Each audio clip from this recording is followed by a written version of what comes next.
Hey everybody, Force Comic News is brought to you by Patreon. Patreon.com/Fortress of Comic News. If you enjoy our content, you like what we're doing here, you like the growth that we're making, and love the future that we have coming, go over to Patreon.com/Fortress Comic News. Throw us a buck or two. You'll get into our Slack channel. You get into the basically Insiders Club. I'm there all the time. I'll let you know what's going on, what the future of Fortress Comic News is, where we're heading, what's coming up, anything. And if you have any questions whatsoever, I try to answer as many as I can, if not all.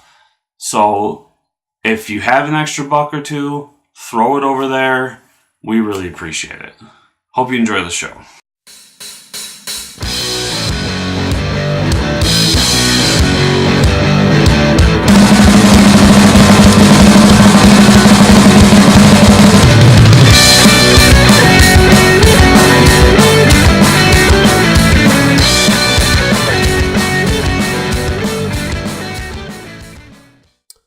Hello, everybody, and welcome to Fortress Comic News, episode 54. That's right, legacy numbering is back. Legacy numbering. We went from Rebirth. Now we're on to legacy numbering. We fooled you. Thought we were going to reboot and rebirth. Turns out we couldn't get Jeff Johns to write the podcast. So now we're going to have to stick with, I don't know, one of the shitty Marvel writers right now. I'm sorry, I've been sitting on that joke for months now, and I've been wanting to do it. Oh, and I got the crap on Marvel. Feels good. All right, so this is our end of the year awards show. Wait, who are you? Are you Chris? Hey, it's Chris and it's Mike. Oh, yeah. Welcome to the Fortress of Comic News. I'll do the intro. It's fine. Oh, man, that felt good. I never get to do the intro. See, in Legacy, Mike does the intro. Oh no, don't say that, because if we have a fan base, then they're gonna be like, well, that's not canon. That's not. Hold on, I'm flipping through my other podcast, and that's not on there. That's not how it was. Oh man, the timeline's all fucked up. Dr. Manhattan came through, and then just get over it. Dr. Manhattan, Barry Allen stopped by, and he tried to tell me that we were the Flash, and I was like, no, dude, it's all you. And he's like, yeah, you're right. And then he ran at really high speed. Anyways. All right. So, yeah, this is our 2017 awards show. 2017. Doing it big. Where we do things really casually. So. we're not the Eisners here, all right? Hey, I got a new webcam, okay? It's 1080p, so now you can see through all my bullshit. And now, not only do we have the stove in the background, we also have the microwave. The microwave and I'm working on getting. We're gonna do some, ringing in the new year. We're gonna have some background removal here. It's gonna be huge. I'm telling you, it's gonna be great. Mike's gonna be a Twitch star and then leave me behind. I'm trying to debate on whether I want to stream on Twitch or just record myself talking to myself playing video games. It'll be a lot of swearing, I can tell you that. All right. Anyways, awards. Yeah, let's get to it. Where are we starting off with here? Let's start with best ongoing. So, just so everyone knows, we tried to do a top 5. For some of these, I failed on a few of them to do a top 5. Well, you suck. Yeah, I'm really bad at this. So, we're going to start at the bottom and go up. And we're going to flip back and forth. So, we're going to do best ongoing. I will start. My number 5 is Killer Be Killed by Ed Brubaker and Sean Phillips. So, if you haven't read Killer Be Killed, the basic premise is that the lead character sees this demon thing that tells him to kill people. So he goes, well, if I gotta kill people, I'm gonna kill bad people. So he kills child molesters and shit. Hell yeah. And you find out that he's really going insane, because not only did his brother see this demon before he offed himself, but this demon pops up in portraits that his father drew growing up. So really complex story, really cool, crime noir. And it's Ed Brubaker, so I love it. I didn't have a 5, and if I had to pick a number 5, it would probably be Invincible by Kirkman. I I felt kind of I don't know. It's ending. It's one more issue and it's done. Only because it's been a wild ride of reading Invincible. And I mean, I can't. We talk about Invincible every time it comes out, but it is a superhero comic. It's probably one of the best superhero comics. If you like Dragon Ball Z, you can find a lot of similarities there. Yeah. It's a really good. Dragon Ball Z meets Superman.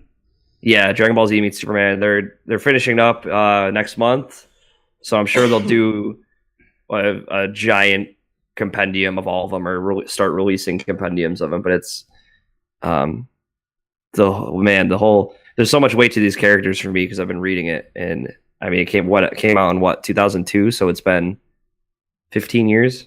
Yeah, it's been a wild ride. 15 years of comics. That's a lot of comics. So yeah, that's not my number 5. My number 4, I got Rednecks. I don't know who did the art for this, but it's written by Donny Cates. I believe I could tell you who did the art for that. I believe it's Jeff Shaw. Jeff Shaw. See, somebody knows what they're doing around here. See? So Rednecks is a family of rednecks who are also vampires, and shit goes crazy. It's really awesome. I mean, the whole basis that, like, it's this family down south. It's real, like, southern barbecue meets vampires. And I don't know if anyone knows this yet, but I have a man crush on Donny Cates, and he can write some comics. It's funny you say that because after I read Rednecks, I'm caught up on Rednecks. I read a lot of stuff by Donny Cates. I read all his stuff except Buzzkill. I got to finish up Buzzkill. But so my number 4 was a toss up between I was either going to go with Rednecks or Saga, and the way I looked at it is like Saga hasn't been coming out consistently lately, and it's been kind of slowing down. So right now and I already have Brian K. Vaughan on this list, so I'm going to go with Rednecks as well for my number 4. Cool. My number 3 is Moon Knight, and specifically I'm going to talk about the Jeff Lemire Moon Knight, because the Legacy book has only been like 2 issues in. Basically, Jeff Lemire did this Moon Knight run where he took all the different versions of Moon Knight and tried to condense them into one man. So Moon Knight's always been this guy with split personalities that did different things and was all fucked in the head, and now he took that and kind of put him in control of his own body and personalities. And that's led to this new run where he can kind of switch between personalities whenever he wants to. But it was one of the best it's a big 2 book, but it doesn't feel like a big 2 book. When you read it, it feels like something you would get at Image Comics. So not only am I impressed that Marvel published it, but I'm so happy that it exists. And there's so many artists on this book, I couldn't even tell you. Yeah. My number 3 is Superman, the Rebirth Superman, and this is the Superman that's it started off with Peter J. Tomasi. We now have it right here. 1 second, let me pull it up. Where is the writer? Written by Patrick Gleason is on it now. Yep. And the art's been changing here and there, but like this is the Superman run that we got, like Yellow Lantern Superman. We got the relationship with his son. We got him to go to Apocalypse. We got see a lot of cool stuff with Superman. I mean, mostly the interaction with his son has been great. For the fact of the little 2-shot filler comics where Frankenstein shows up with Frankenstein's bride, and all the stuff to come from this. Like if you look further ahead, you get crazy. There's like an awesome cover where he's got like a yin yang sign on his suit, and then there's more going further where they're getting into Bizarro now. We haven't seen Bizarro in the mainstream Superman comic in a while. Yeah, I mean it's been fantastic. The artists that they've been getting on this book is it's great. It's the Superman that we know and love, and we wanted him back. The truth, justice, American way Superman. Yes. Plus, wasn't this the book that had the multiversity crossover? Or was that Action? I think that was Action. No. Well, that's funny because my number 2 is Action Comics. Oh no, I'm sorry. I remember because the cover was Red Sun Superman. You're right. It did have the multiversity crossover. Okay, I thought it was. Yep. Yeah, my that number too. 2 is still Action Comics. Action Comics. Dan Jurgens has been writing it. It's been fantastic from step one. It's really. This was the book that brought Superman back to Superman, where they took the 2 different versions of Superman and condensed them and made them one. That's kind of a theme to my top, it seems like. Mm-hmm. Everything about this book, from condensing the Supermans together, the battle with Mr. Oz and him end up being his father, Jor-El, and now the story we're in now, where Dan Jurgens actually drew it, that includes Booster Gold. It's just been a fun, action-packed ride, and I absolutely love it. Hell yeah. My number 2 is Paper Girls by Brian K. Vaughan. Everybody knows we talk about Brian K. Vaughan. Anything he writes it's going to be a good read. He just gets it. He knows how to write. He knows how to consistently put out good material that's on time. Paper Girls, it's getting more and more interesting, and I still have no idea where it's going. It's these girls from the 80s that get thrown through time, and so we're seeing like what the future is going to look like and how adults are reigning supreme somehow, and it's like you don't see younger people anymore for some reason. But now they're getting into the whole time travel aspect of it a little more, and it just every issue. I mean, a lot of issues. There's been giant robots fighting. We've gone back in time, met like cavemen style people. It's just been a really fun book. And drum roll, please, for number 1, The Mighty Thor. So, oh yeah, I think this was my pick last year as well. Uh-huh. Jason Aaron, probably my favorite writer in all comics. He's still killing on Mighty Thor. Everything about this book, the artists they get every month are some of the best out there. Jason Aaron knows how to just write a great comic. And, I mean, when they did Legacy and they renumbered everything, the first issue out of the gate had Old Man Thor, Thor Goddess of Thunder, Throg Frog of Thunder, Beta Ray Bill, all in one issue. Mm-hmm. That's all you need. Yeah. My number 1, I'm sure you could guess it. It is the Batman. Yeah. It is the Dark Knight himself, Batman. And man, if I tell you just reading this week's issue, it just reaffirms that this Tom King can write Batman for the rest of my life, and I'll read it. We start off with him and these new characters, Gotham Man and Gotham Girl, and then we've come to the last 2 issues were the world's finest. It was like Superman and Batman being pals. Like the last issue, he ended the issue with them playing baseball.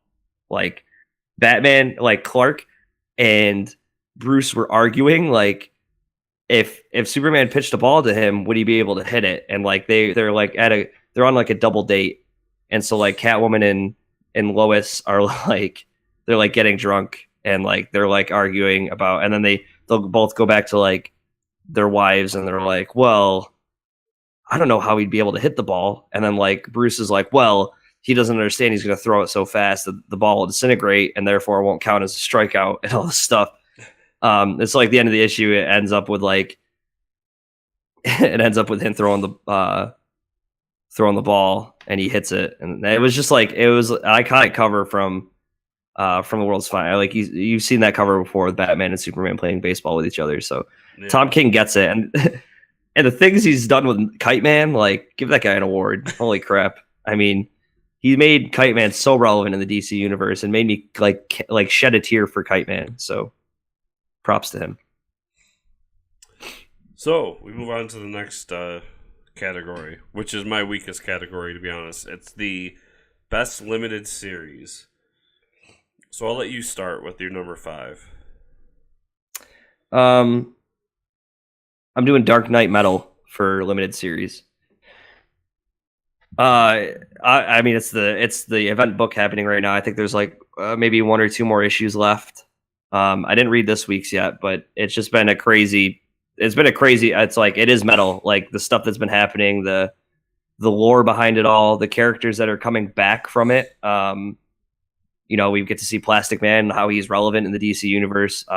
We get Greg Capullo drawing it, Scott Snyder writing it.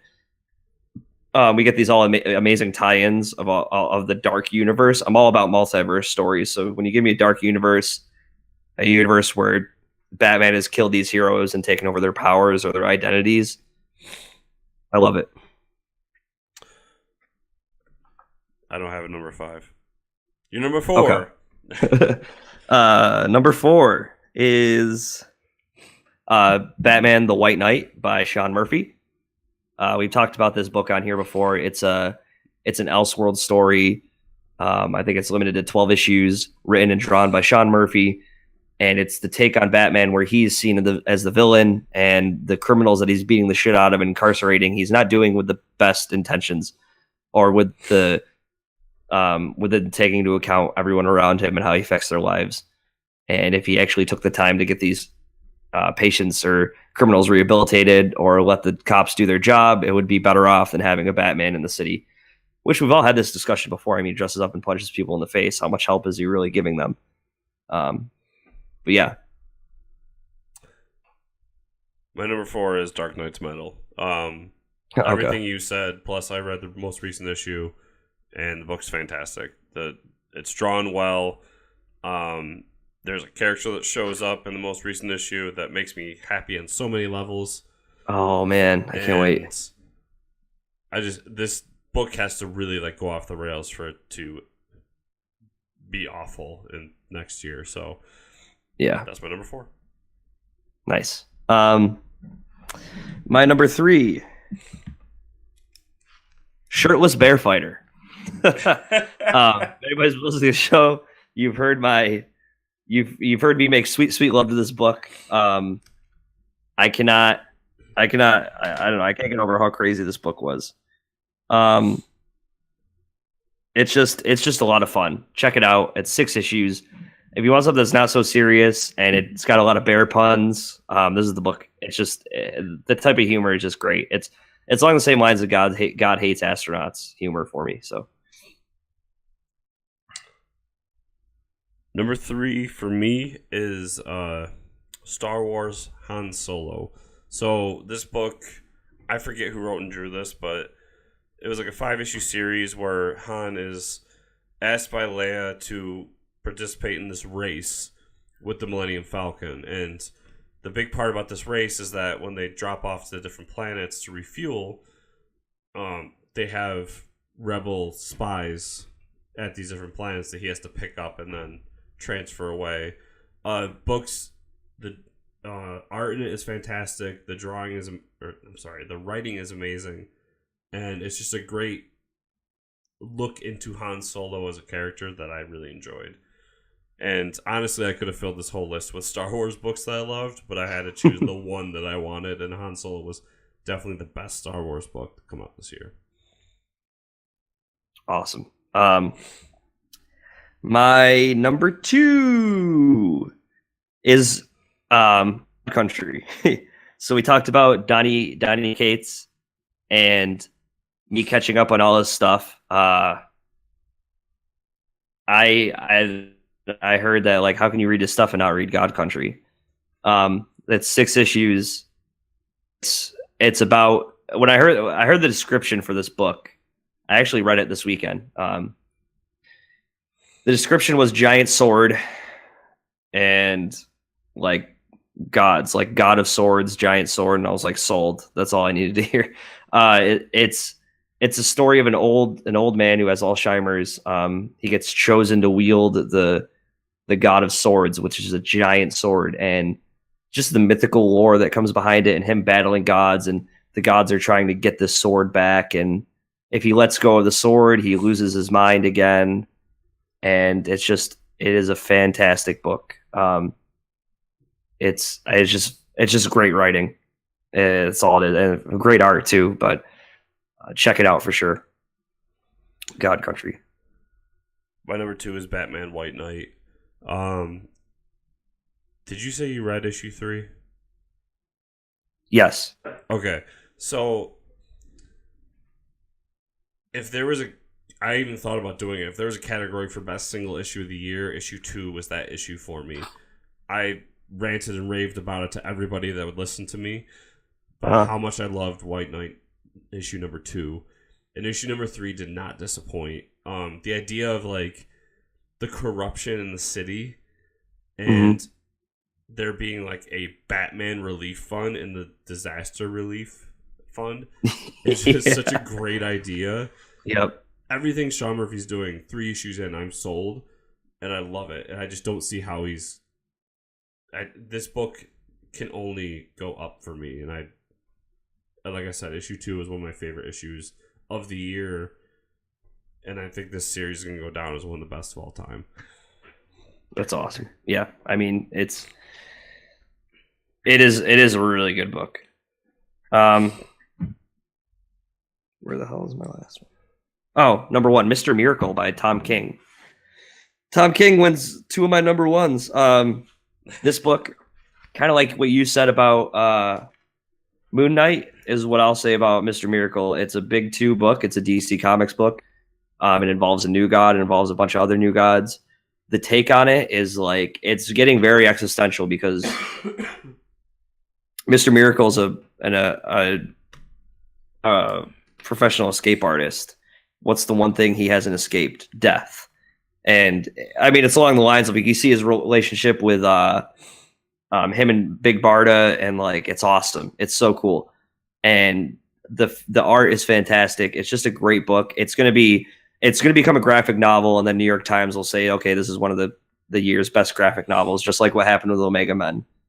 This guy just gets these characters, and he knows how to write them in a cool way that makes them interesting. And yeah, Mr. Miracle, definitely. My number 1, everyone can probably guess. It's Secret Empire. Yep. I know I'm kind of in the minority here, but Secret Empire really put Nick Spencer on the map for me. Like, he's someone who's been around forever, and I've read some of his stuff, but this really kind of brought him to a new level in my eyes. I really, really loved everything that Secret Empire did from the first issue on. The ending got a little rough, but, you know, what comic book event doesn't have that nowadays? Just the idea of taking the ultimate good and turning it into the ultimate evil was just such a great thing for me. And then to really mess and twist Captain America lore just stuck with me as a huge Captain America fan. Mm-hmm. Hey everybody, this episode is brought to you by Comics Bento. So if you've never done Comics Bento before, it's a subscription service, much like a lot of the other subscription services out there, where you pay them about $25 a month. They send you a box in the mail. You don't know what's in the box. It's a surprise when it gets there. It's really cool. Guaranteed $50 or more worth of graphic novels.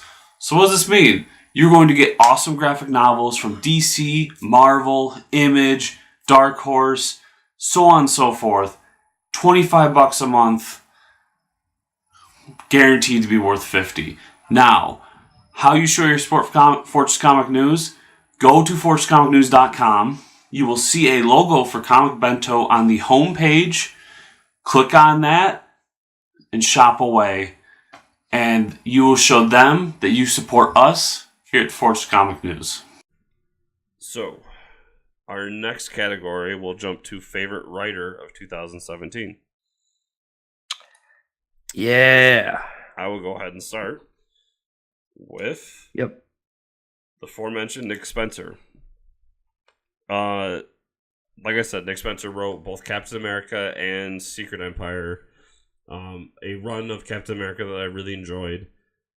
Really kind of taking his backstory and twisting it and making him, showing how the littlest change in that backstory is a difference between a man of ultimate good working for the betterment of the United States, and the ultimate evil working for the betterment of Hydra, or the Nazi Empire. Everything he did in that book I absolutely loved, and then his run with Falcon as Captain America was really great as well, diving into current political climates and what it means to be African American in the United States today, especially within the legal system. I absolutely loved it. So that's my number 5. Mine is Sean Murphy. Definitely with the White Knight, it just really blew me out of the water. I've never seen Sean Murphy write something for the big two like this. He's done a lot of cool stuff for Image, and the fact that he's writing and drawing it just makes it even better. So, my number 4 is Peter Tomasi. I've said forever that I think Peter Tomasi is the most underrated writer at DC. He wrote both Superman and Super Sons this year. Superman was fantastic. Super Sons continues to be fantastic. Mm-hmm. I love his style, his family atmosphere in his writing, and just kind of the overall, even when it's a dark and gritty moment, I still feel like kind of the joy and happiness of comics in his writing. Mm-hmm. I love him. I'll read anything that man writes till the end of time. Yeah, so my number 4 was Peter Tomasi as well. Couldn't agree more, yeah. What he did with Superman and his whole father-son connection thing, and the just the connection through all the characters was it was great. I mean, how do you not give him an award? So my number 3 is Mark Waid. Mark Waid took on not only the Avengers and Champions this year, but then started a new run of Captain America right after Secret Empire. Avengers has been really awesome, dealing with the difference between generations, with Avengers and then Champions being the younger generation of heroes, but Avengers really being like a typical super team, super story kind of thing that Mark Waid does really well. And then Champions dealing with these younger heroes who really want to go out and do good, not just go punch the bad guy, and how they deal with it. And then on top of that, he won me over with, there was a month where Marvel decided they were going to put Gwenpool in fucking everything. And anyone who listens to this knows how much I hate Gwenpool. yeah. And Mark Waid took that character, brought her into Champions, and basically made her the fool. And said, no, you're wrong, you're stupid. The things you're looking at, like, there isn't just black and white, there isn't good and evil. There's not a bad guy to be punching at all times, and really brought it around to something great. And then he made just an awesome start to Captain America, kind of brought him back to the good old boy that he's always been. Awesome.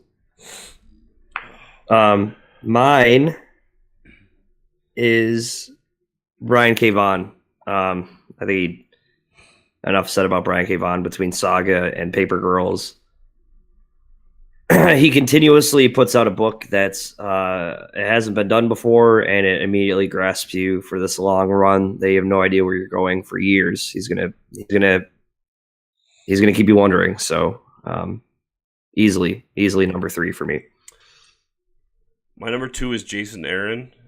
Jason Aaron, I mean, we talked about how much I love Thor earlier, so I won't go on to that.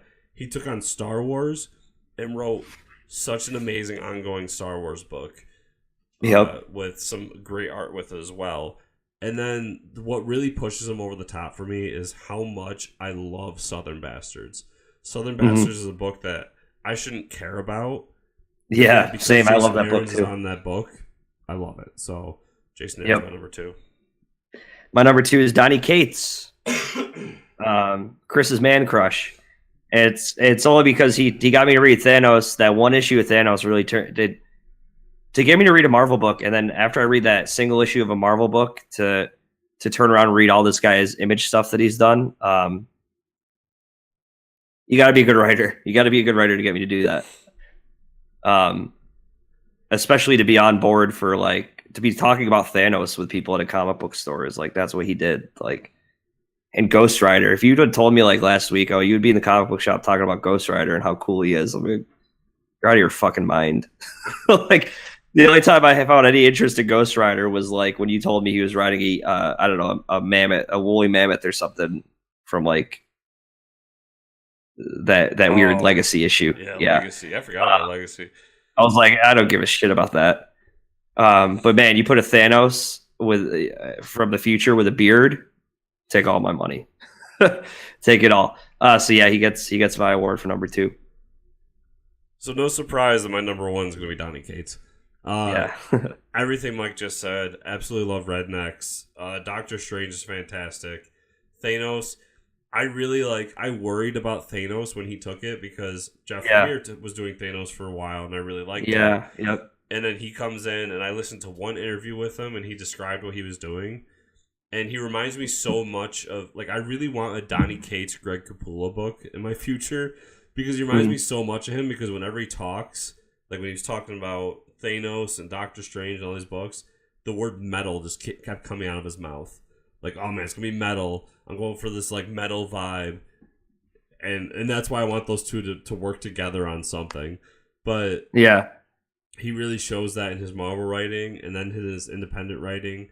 That feel of family and that kind of like dysfunctional connection that he is really great at taking on, and the fact that I'm mildly in love with the man, he's my number 1. We're working on getting him on the show, everyone. So hopefully we can do that. With the holidays and stuff, it's really hard to schedule around people's lives, especially ours. So, mine is. I just had it. Where the hell did it go? Oh, yeah. Tom King. Why would I don't even know I had to look at that. We all know I was really scared about him taking over Batman. But I read Omega Men, which is a book I shouldn't have cared about, kind of like what Chris said with Jason Aaron and Southern Bastards. Omega Men was 12 issues that blew me away. Mr. Miracle is probably one of my, I would say my least favorite New God, but I mean, there's a bunch of New Gods that I like more than Mr. Miracle. But man, he's doing a great job with that. But like, I don't know, he gets it, man. What else? Oh, he did a run with I believe he did a Marvel book. He did The Vision, which I have not read yet, but I've heard it's also fantastic. What he's done, especially with Batman, when he started talking about like the really shitty villains and especially the Kite Man and stuff, like you deserve not my place is number 1. If you could have told me like Kite Man was going to be the plot or the device in the plot to swing the sides of like the Joker versus Riddler war, like the side, whoever has control of Kite Man is the one who's going to win is like, and then to develop to go from like his comedic background to like his tragic background of like his son gets killed by like a lightning bolt, holding a kite, right? It's like, holy shit, man. Anyways, yeah, Tom King gets that.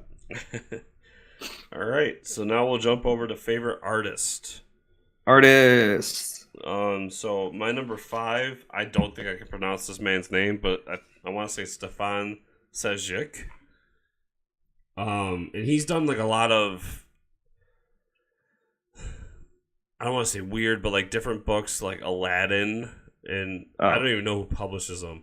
But where he really caught my eye was when he took over and started drawing for Aquaman. When Aquaman really good.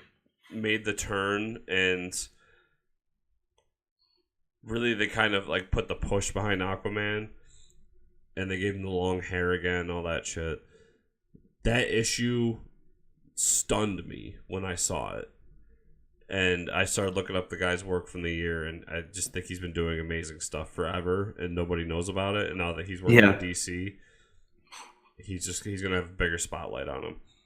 Yeah, that art in Aquaman is really good. My number 5 is Ryan Otley, who is the artist for Invincible. He hasn't always been the artist for Invincible, but yeah. I mean, I can't really...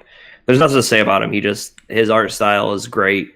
He does this awesome thing on Instagram where he makes his son like draw a squiggle, and then he turns like the squiggle into a monster or some type of drawing, which is awesome.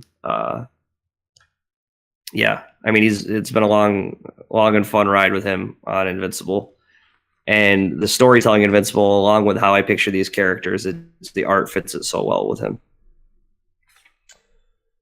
So my number 4 is Sean Phillips. So we talked about Kill or Be Killed, and that's the book he's been working on this year. He does the crime noir so well, and I love that he's works with Ed Brubaker so well. I don't know really what to say other than I just love Sean Phillips' art, and I think he's killing it this year. My number 4 is Jeff Shaw, who I believe he does the art for Rednecks, but he definitely does the art for God Country. And God Country is like, it's just big spectacle art of like gods fighting each other, and there's a lot of when a god punches a god, there's a lot of things happening in the environment around you. So there's like explosions or all this kickback of like forces everywhere. And it's just the way he draws a giant sword. It's like, it was really good for me. There's a lot of stuff, a lot of panels where it's like casually, the guy will be in the background, but he always has to be holding the sword. So it's just like, he'll just try to be like a regular pose, but he still has to have this giant sword in his hand, so it looks kind of crazy. But yeah, Jeff Shaw, it's spelled like Jeff Johns, so it's Geoff. Those Geoffs. Yeah, I know, right? My number 3 is Scotty Young. So, oh yeah, I've loved Scotty Young forever. He does great variant art for Marvel, but his book, I Hate Fairyland. I mean, I can't talk enough about how much I love that book. The art really is what makes it pop, though. Like, the writing in the story could easily be just dumb. Yeah. But the art really makes it work. And, I mean, Scotty Young is both the writer and the artist for that, so that's part of the reason it works so well. But everything about it, he turns these cutesy little things and makes them horrific, and I absolutely love it. Yeah, he does some crazy stuff with that book. Greg Capullo is my number 3. He's killing it in Dark Knight Metal right now, drawing all the. I mean, it's one thing to have Batman, but to be drawing all these multiverse Batman, and his work he did this year with Mark Miller on Reborn. The stuff that he got to draw on that was like, from the fairies to like the 20-foot samurai. I mean, he's drawing everything. So, yeah, the man is so versatile. It's insane, the stuff he can do. So my number 2 is also Greg Capullo. Okay. Everything you said, I thought that Reborn was kind of a step up in his career. Yeah. I loved his Batman run, and going back and seeing his other stuff, like his Spawn, his Image stuff, he was always a great artist. But Reborn, something there really clicked, because I remember every week after we got done reading that book and just being like, oh man, this art is just so fantastic. Like, it's just another stratosphere for him. And he brought that over to Dark Knight Metal, and it's just fantastic. I think he's on an upswing in his career as well. My artist number 2 is Sean Murphy. The guy is really talented. I mean, Tokyo Ghost is a really good demonstration of his art, but I mean, we're seeing it. So sure how he would do not only writing a big book, but drawing a big book. And his art really contributes to the noir style Batman book that he's writing. Yeah. It's just, and the fact that like when you get to the Batcave, every Batmobile from every Batman era is in the Batcave. Like, you got the 60s Batman, you got the animated series Batmobile. So it's awesome. You definitely know when you have the time to draw in those extra Batmobiles, it's like you're having a good time drawing the book that you're doing right now. Yeah. So my number one is Russell Dauterman. Mm-hmm. Russell Dauterman, if you don't know, he's the artist for The Mighty Thor. I just think that there's no one else even close to him right now. The stuff he's drawing is out of this world. I mean, everything about it is just so cinematic, and whoever's doing his coloring too, like, obviously these are all pencilers that we're talking about, but whoever's doing the inks and the coloring deserves this award just as much as Russell does, because everything about his art is just popping. Mm-hmm. And it's half the I mean, Jason Aaron's writing is fantastic, but the other half of the reason I love The Mighty Thor so much is that it's just such a pretty book to look at. My number one is Gary Frank, and he almost wouldn't have made it this year unless he put out a Doomsday Clock, and it's almost for the fact that he came back and did the was it 12 panel or 9 panel squares, breaking up the page, and it's not easy. It's not easy to get that to get almost like a director's perspective on the drawing. Cause that's what comics are, right? It's like the eye of a director and how are you viewing the scene. There's a lot of that's why a lot of these properties contribute or can be translated to movies so easily, because the vision's already there. But anyways, yeah, I didn't realize how much I wanted to see him drawing these characters, the Watchmen characters and Superman and stuff. And it's just, his art is flawless. It's just, I don't know what else to say. It's great. All right, so we'll do our last category. I only Movies. have top 3 for this. Oh, wow. I had a hard time picking 5 movies. Yeah, so let's just do a top 3. Okay. Yeah, we're going to do movies. My number 3 is it's Wonder Woman. I had all but given up on the DC Extended Universe. Every movie they put out was just, I mean, not You probably should. You probably should still give up. No, I'm just kidding. But it just, they weren't working, and they made Wonder Woman to work. And Wonder Woman's a character that shouldn't work. It did so much well. I mean, everything about that movie was just fantastic. And I can't wait for a sequel. And I never thought I'd ever say I can't wait for a Wonder Woman sequel. Yeah. Mine is Justice League.